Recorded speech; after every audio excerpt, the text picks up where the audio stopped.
shows up on the injury report. Ooh, it's his knee. It's an illness. Are we concerned? Plus, Jaylen Brown does not get player of the week, but man, he should have. We'll talk about that and just how awesome Jaylen Brown has been right now on Locked On Celtics podcast. Be ever ready. Recognize the city of champs. Boston, baby, we do what you can't.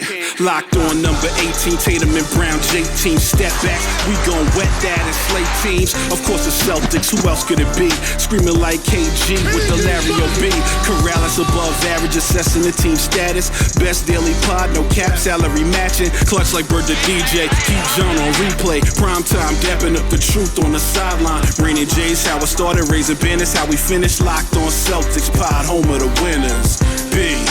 Hey there, welcome back to the Locked On Celtics podcast right here on the Locked On Podcast Network, where it is your team every day, and I'm here for you every day with a free, fresh podcast dropped directly to your device if you are a subscriber. So if you're not, you got to get that subscribe button. You can do that wherever you get your podcast. You can even watch a show on YouTube where there is a growing Celtics community, lots of people hopping in there. Got marauded by Denver fans in the last one. They had to say what they had to say. All right, so hop on in there, fight fans from other teams as well. You got to protect our home turf. Thanks for making this show your first listen every day. I'm John Karalis, former professional basketball player. Now I cover the Celtics for Boston Sports Journal. Today, oh my God, so many things to get to today. First, today's show is brought to you by PrizePicks. First-time users can receive a 100% instant deposit match up to $100 with the promo code LOCKEDON. That's prizepicks.com, promo code locked on. Later on, we'll get into some of the shooting stuff. Lots of people want to talk about the shooting. And is that something to be concerned? Joe Mazzulla after the game said, I didn't think we took enough three-pointers. We should have taken a few more. Interesting. Okay. Jaylen Brown did not get player of the week. Kristaps Porzingis did. And that is an outrage. We are outraged by this. We'll talk about that in the show as well. But first, let me bring Tom_New Year into the no, that's NBA. Sorry, misread. Yeah. Happy New Year, Tom. How you doing, Tom, buddy? Tom_NYE. We've often said it. Yeah. I've often said if there is anybody I know that is willing to brave the elements and stand in Times Square in New York City for 9-10 hours straight, it's you. Look, I'm notoriously stoic for one thing, and notoriously turn up. I'm often turning up. Yes. Turned _up. Turned _NBA. Yeah.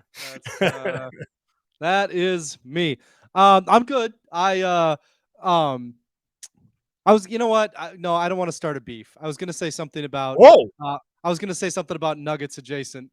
Coming in hot. You know, but I'm going to squash it. I'm going to squash it sometime.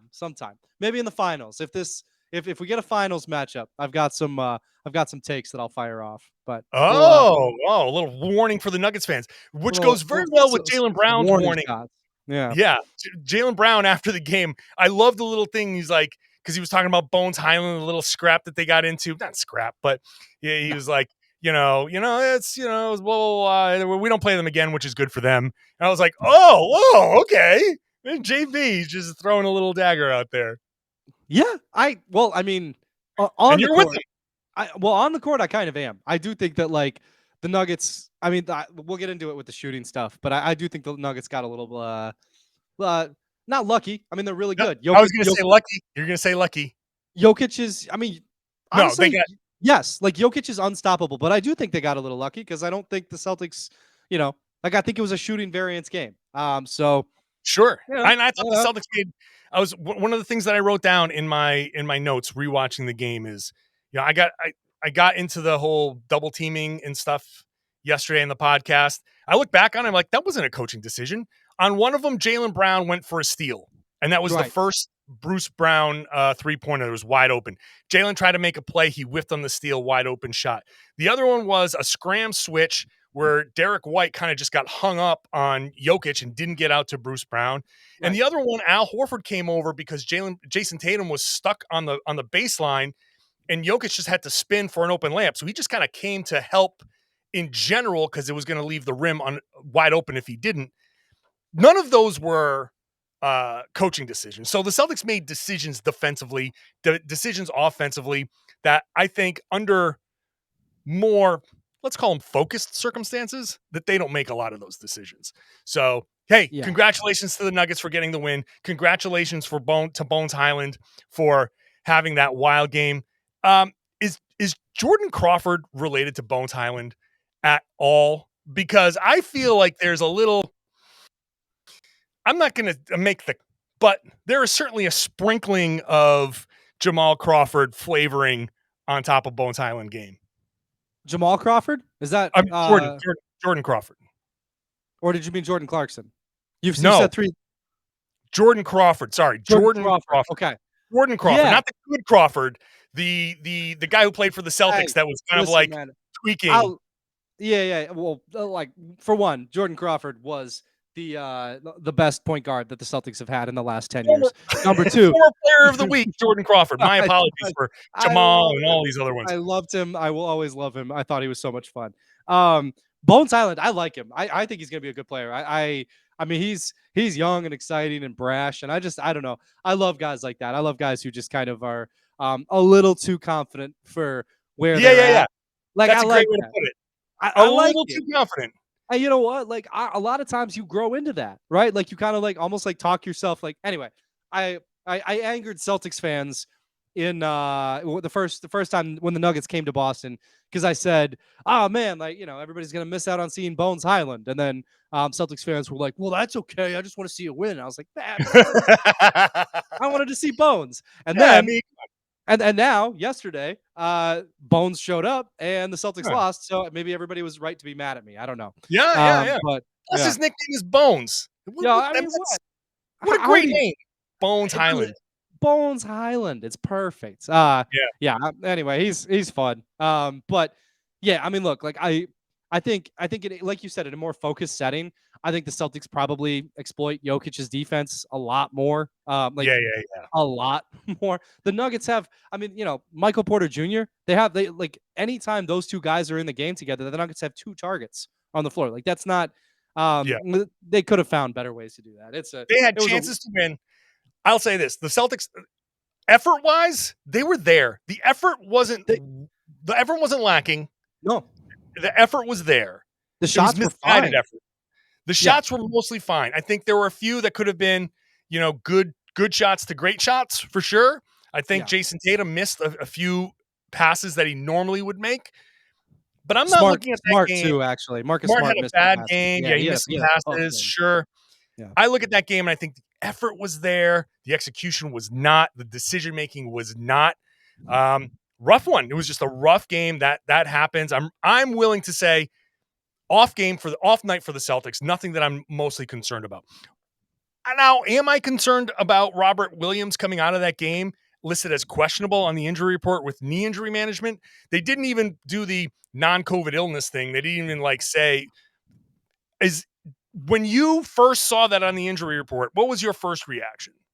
So my first reaction was they're playing OKC, and not like, I mean, OKC's not, they've had some moments this year for sure, but like, it's not, it's not quite, it's not the level of the Nuggets, or like, it's an opportunity to give him a little bit of a rest. But I mean, look, this is what you're concerned about with Rob, right? Is that there's like, it is necessary to give him off nights in the hopes that he doesn't get, injured, that he, it's necessary to give him these sort of preemptive, precautionary off nights. And so, I'm glad they're getting him one. I'm glad that, I hope he comes back rested and good to go. But yeah, I think I think it's probably fine, but I also think it's worth kind of poking at a little bit when it happens, I think he had a couple of falls in that game. He did. That was the other thing I was going to say. Yeah.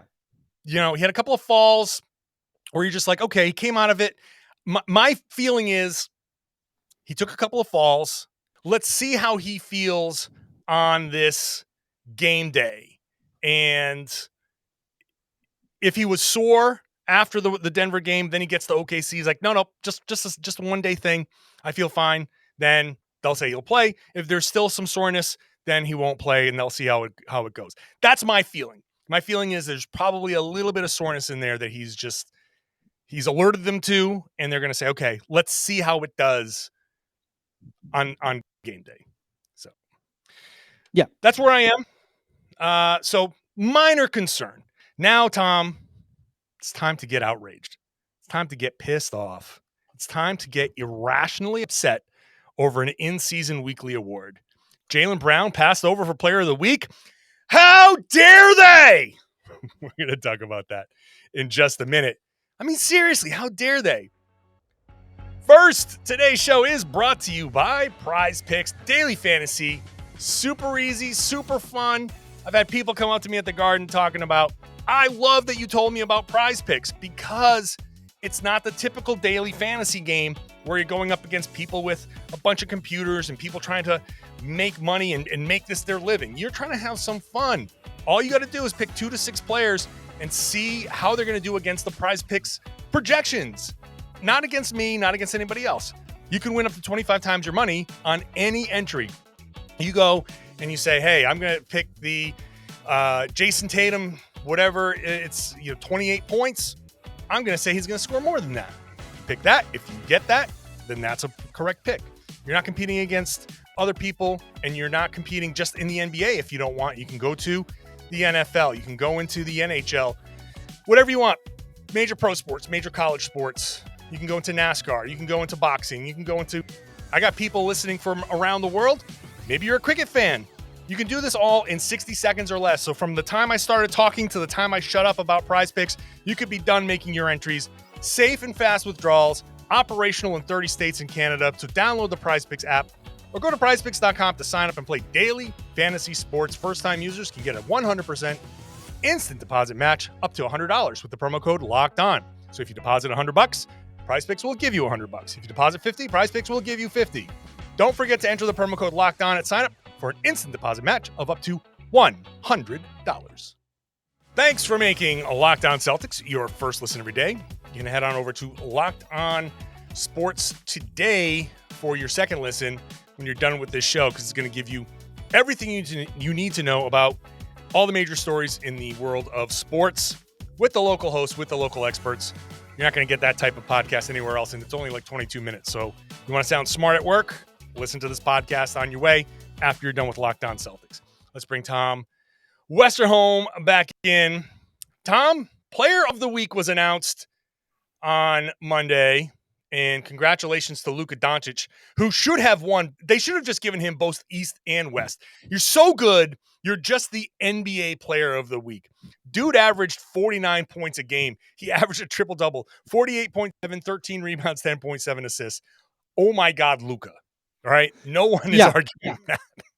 Yeah, like sometimes you look at his stat lines, and I understand, like, this is going to be an unpopular thing. Like I started this sentence, and I'm like, dang, like I'm just getting myself in trouble today. Tom is just tempting fate throughout this entire half hour. Good. I mean, sometimes Luka's stat lines, like Tatum is obviously the much better defender, and like the Celtics have a much better record and are the much better team, and but sometimes Luka's stat lines just make it like what are we all really doing here? Like, I would pick Tatum over him in the MVP just for like the records and all that stuff, and obviously the plus minus, like all that stuff matters too.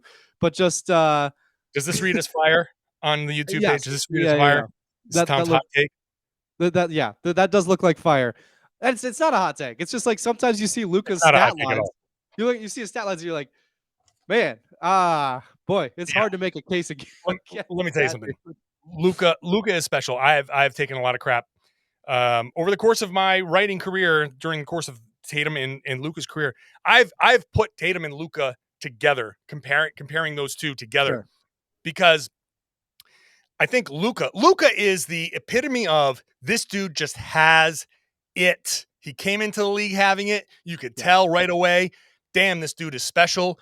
You knew that just within a couple of games, like, wow, this dude is going to be you just start writing your Hall of Fame speech now. You just kind of feel that. Tatum is just a different kind of player where he has had to work and grow and develop to become an MVP candidate. He didn't come into the league, I don't think, with all of these special tools. He had a special potential. His ceiling was extraordinarily high, and he's reaching that ceiling, but I've always thought Luka is the epitome of just you look at him, boom, that whole quote unquote it. He has it, and Jayson has had to work for it. So is Jaylen Brown, by the way.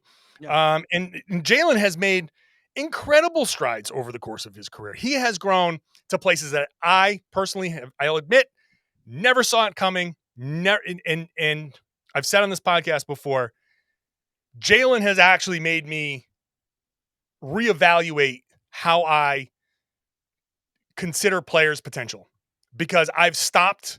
I've probably said 5 different things about, well, if Jaylen can just be this, that's all the Celtics need. And then he's grown out of that. So I've just stopped putting him in boxes and saying, hey, he who knows what he can be. What he should have been is player of the week on the East. Yeah. Yes. But he wasn't, because Kristaps Porzingis, who, hey, Wizards, 4-0 week. Nice week. They don't normally have a lot of 4-0 weeks. 24.5 points, 8.5 rebounds, 2.5 blocks per game. Kristaps has a nice week. But Jaylen Brown over 3 games averaged almost 32.7 points per game. 5.3 rebounds, 2.3 assists, and 1.3 steals. And the only difference is Celtics went 2-1 and the Wizards went 4-0. But Tom, this is the player of the week, not team of the week. That's true. That's true. The Wizards would have won team of the week over the Celtics. But Jaylen Brown had a better week. Yeah, but Jaylen Brown was better than Kristaps Porzingis this week, probably last week, probably the week before that, probably the month before that. Yeah. Jaylen Brown is a better player than Kristaps Porzingis. But he was but most importantly, he was better than him last week, and he should have been Eastern Conference Player of the Week. So Porzingis had a better overall shooting percentage because he shot over the course of those 4 games. Basically, he had 56, 69, 53, 47. And so Jaylen had, over the course of that time, he still shot 53%, but Porzingis still shot a little bit better. Okay, fine. You can say, hey, Jaylen had an 0-for-8 night in there from 3. Like, oh, maybe it was that 3-point shooting. Porzingis had an 0-for-5 night against the Milwaukee Bucks. So don't like, I don't know. I don't know. I mean, they're rewarding. I think it's just, hey, what a nice thing for the Washington Wizards.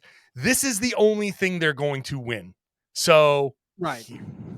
Well, and look, like I think, Sean Grande on the NBC Sports Boston broadcast yesterday was talking about kind of voter fatigue with the MVP award, and how that you can't like, if you're a voter for MVP, you cannot let voter fatigue affect how you vote, because it doesn't, like, your fatigue shouldn't matter. And the fact that, Bill Russell is the only other, like Bill Russell and, however many other players are the only guys to have won MVP 3 times in a row, that can't affect whether you vote for Nikola Jokic or not, right? Like that can't be part of your decision-making process. And he's right. I think player of the week is much lower stakes, and fatigue probably does come in, right? Like how many times is Kristaps Porzingis actually going to get a chance to be player of the week? It's and how many bones can actually be thrown to the Wizards and Wizards fans here. So based on that, I suspect that that's part of the reason why this. But look, I mean, and that's fine. You do what you need to do, NBA. But we here on the Locked On Celtics podcast are pretty sure that should have been Jaylen Brown's award. It was. We're outraged by this. Actually, we're not outraged by this. The reason we even brought this up, and look, I do believe that Jaylen Brown was the better player this week. It's just more to say, Jaylen Brown has been awesome, and really good, man. He's just been in that first quarter against Denver was the only guy that was playing well, basically. It's kind of funny after the game. He's like, yeah, I knew there'd be a celebration and all that stuff for New Year's. So I got to bed, I got my rest, I got all that stuff. I'm like, what are you saying? Are you like throwing shade at your team for partying, and said that you were in bed at 12:00:01 saying Happy New Year, good night, and you get your rest? Is that what you're saying, Jaylen? Whatever it was. I think he's throwing shade at everyone. He's saying, I think he was saying, look, I came in, I knew the Nuggets would be out, I knew my teammates would be out, I was ready to go. I think that's what he was saying.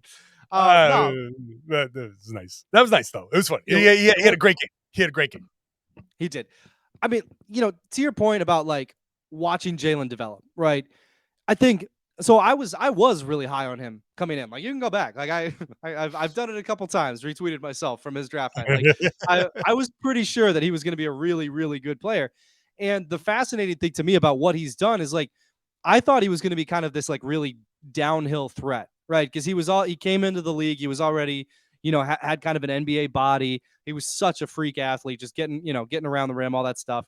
And I figured that he was probably going to develop a 3-point shot. What I didn't expect was him to become this mid-range assassin who is just killing teams from the mid-range. Like and the mid-range is a spot in the NBA where your superstars operate, right? Like that's where your guys score when the shot isn't going to be efficient for anybody else. Like that's why superstars can shoot them. That's why Chris Paul can shoot them. That's why, et cetera. Like you have to be so efficient from there to make those shots worth it. And Jaylen is, and that's really impressive. That's been, I think it speaks to the fact that he's not a guy who just, kind of relies on his athleticism or anything like that. Like and I thought he was going to rely on his athleticism a lot more coming in because I knew that was a big part of his game coming out of college. He's become such a skilled player in so many different ways. Just developed so much. It's been really impressive to watch. And especially over the last few weeks, there was this coronation deserved of Tatum as like an MVP candidate early in the year. He's still that MVP candidate, right? Like he's still that guy. The Celtics are still so much better when he's on the floor.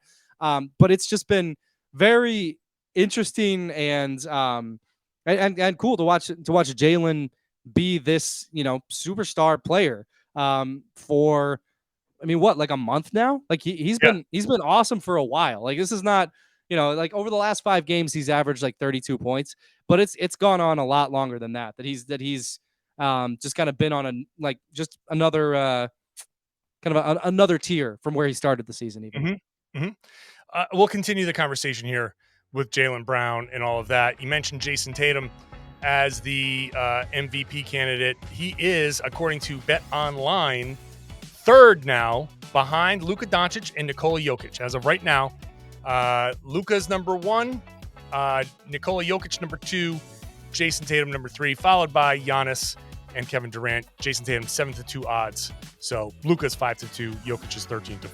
That's the kind of stuff that you're going to find over at betonline.net, the fastest and easiest way to get all of your sports betting information, stats, news, and analysis, all these kinds of trends.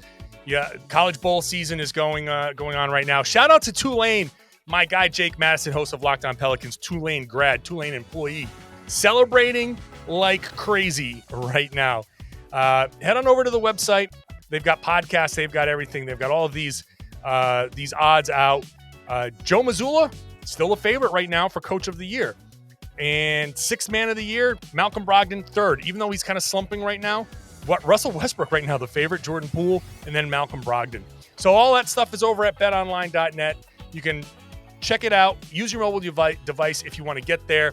BetOnline is where the game starts. Please gamble responsibly. Thanks for making Locked On Celtics your first listen every day. I mentioned Jake Madison. We're co-hosts of the Locked On NBA podcast. Make that your second listen. We host on Wednesday nights, Wednesday's podcast, I should say.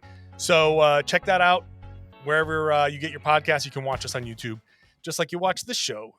So, Tom, you mentioned the mid-range. And I just feel like between the mid-range and the cuts that Jaylen Brown has been making, he's really been emphasizing the cutting from the corners.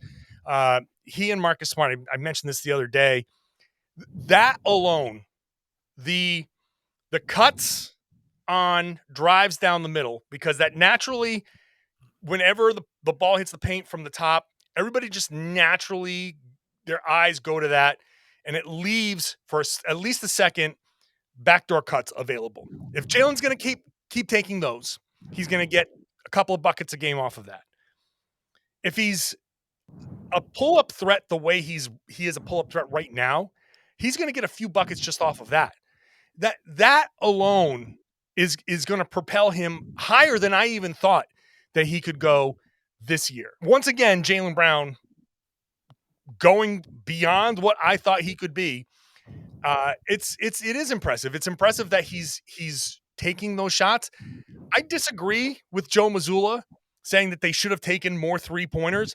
I think they should have gone to Jaylen Brown a little bit more.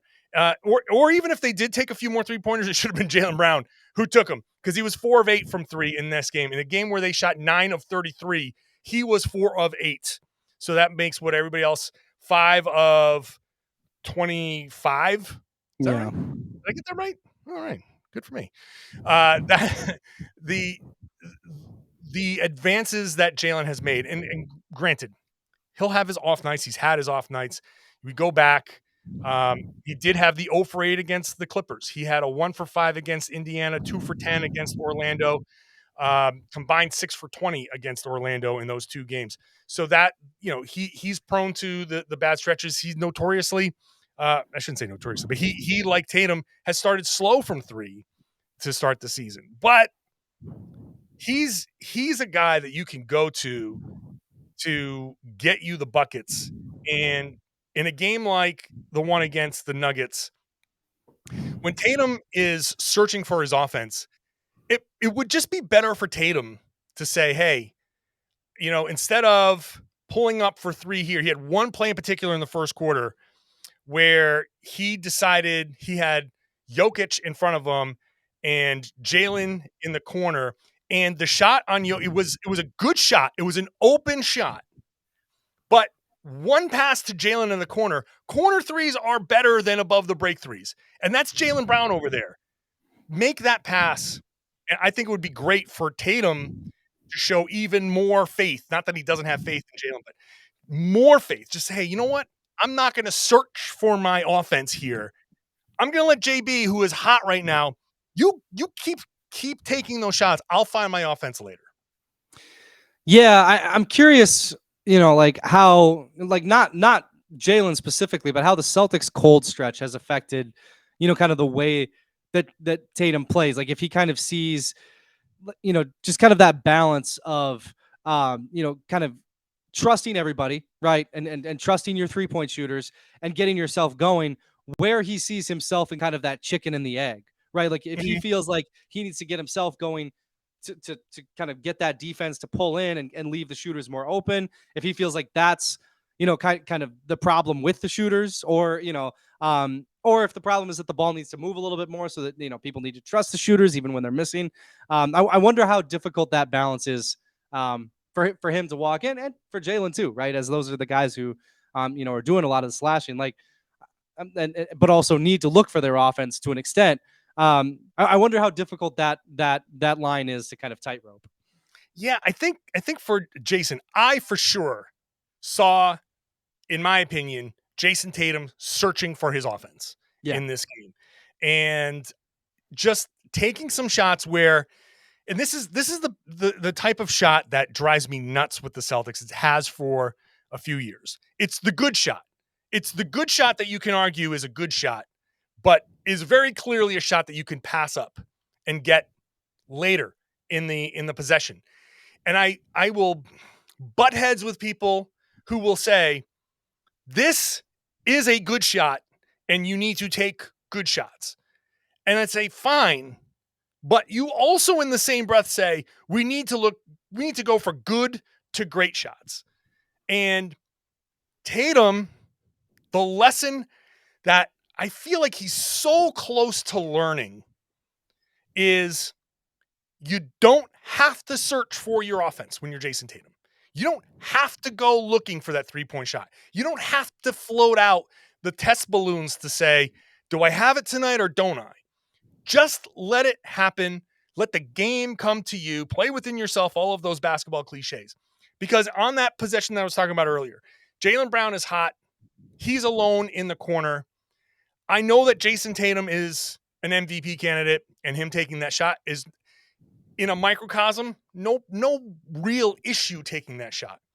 Except Jaylen Brown is in the corner, also wide open. The corner 3 is a higher percentage 3, and he's been hitting.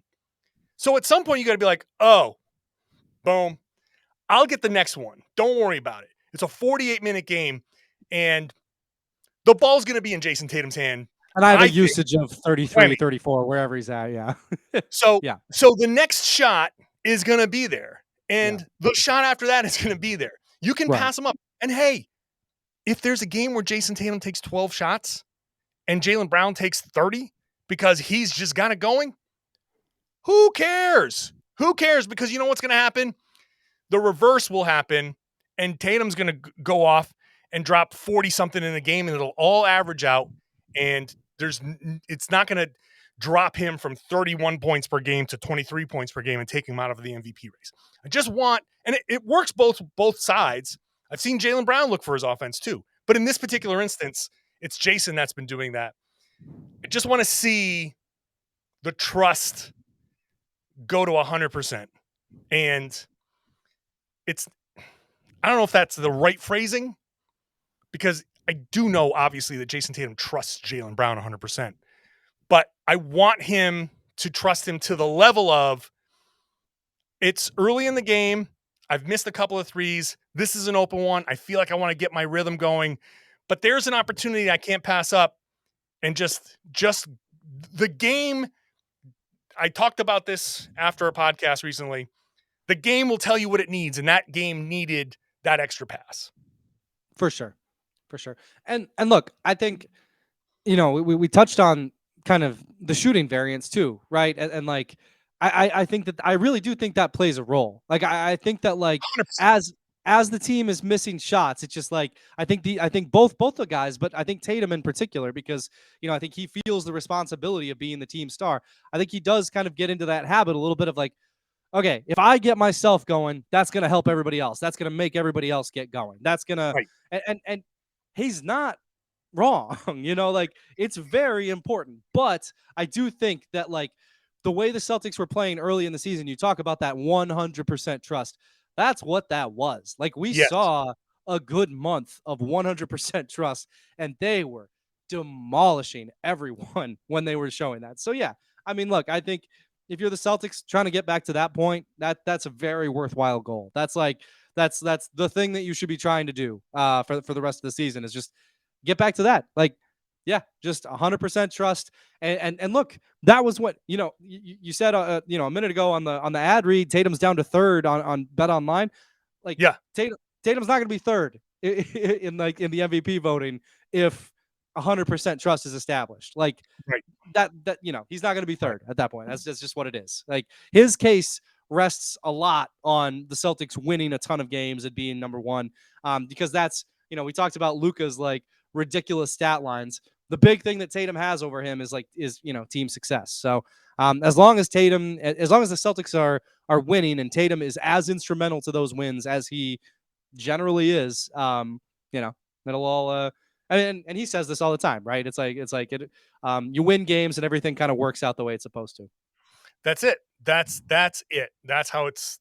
You win the games, it'll all work out exactly how it's supposed to. And as I've said a million times, you play the right way, the right guys get the right stats.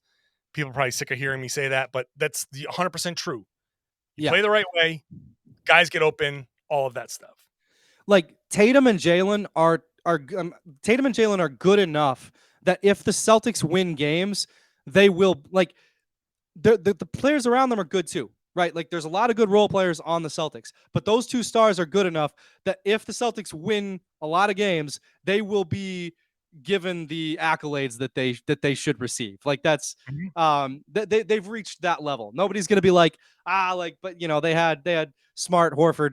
Smart and Horford are really good, but everybody knows who drives this engine. And as long as the Celtics are winning, that engine will get trophies. I don't know, some horribly tortured metaphor, but you know what I'm saying. They'll get what they deserve, including Player of the Week. Damn it! It's awful. It's a disgrace. Stop the steal. I don't want to.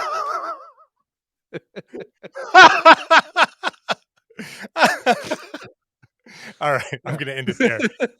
I was going to make a joke. I figured that was where I was getting kicked off. Yeah, that's about. That's the best place. It's better than anything I was going to say. All right, Tom Westerholm, thank you. Tom_NBA on Twitter. Direct all of your comments and praise to Tom_NBA on Twitter. Thanks everybody for listening.